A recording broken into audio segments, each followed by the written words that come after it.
एको हम बहुत श्याम का भाव उत्पन्न हुआ। तब क्या किया, उन्होंने अपनी माया से अपने स्वरूप में स्वयं प्राप्त काल, कर्म और स्वभाव, इन तीन भागों को स्वीकार कर दिए। एक है काल, एक है कर्म और एक है स्वभाव।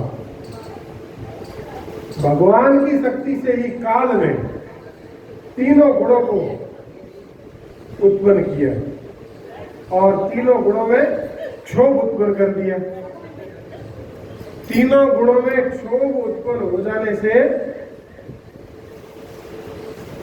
स्वभाव ने उन्हें रूपांतरित कर दिया और कर्म ने महतत्व को जन्म दिया। अब देखिए, काल, कर्म और स्वभाव, ये तीन चीजें हैं। इन तीन चीजों को समझिए। जीवन में जो कुछ भी होता है ना, सुख दुख, लाभ हानि, सब कुछ के कारण मूल रूप से यह तीन भाव है, काल, कर्म और स्वभाव। काल कहते हैं समय को, और काल का गुण क्या है? वस्तुओं के, चीजों के, पदार्थ के रूप को परिवर्तित कर देना।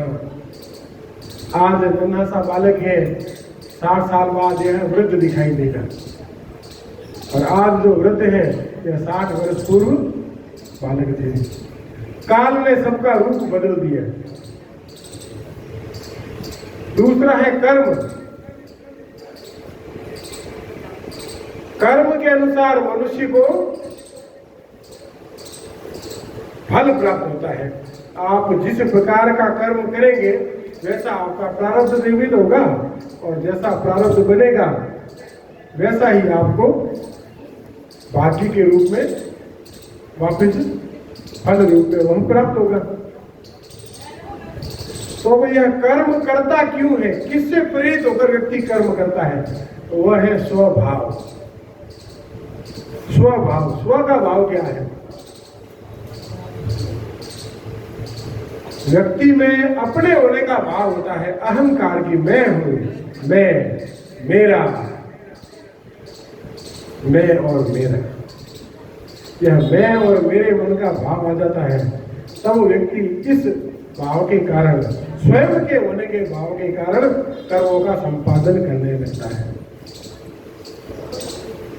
यह अहंकार का, मेरे होने का, स्वयं के होने का भाव यदि निवृत्त हो जाए तो व्यक्ति कर्मों से स्वतः निवृत्त हो जाए, और जब कर्म क्षीण हो जाए तो व्यक्ति अपने स्वरूप को प्राप्त कर लेता है।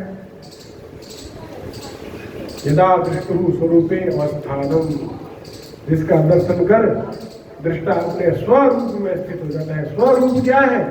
जो परमात्मा है वह हमारा स्वरूप है, पर हमने उसको भूलकर यह जो जितना स्मृति में है उसी को स्वरूप मान लिया। यही सारे कर्मों का कारण है, और जब कर्म करेंगे तो काल उन कर्मों का परिणाम अवश्य देगा। बबूल बोएंगे तो कांटेदार झाड़ी उगेगी, और आम की गुठली बोएंगे तो फल देने वाला वृक्ष भी लगेगा। यही काल, कर्म और स्वभाव, इन तीनों की रचना भगवान ने स्वीकार की।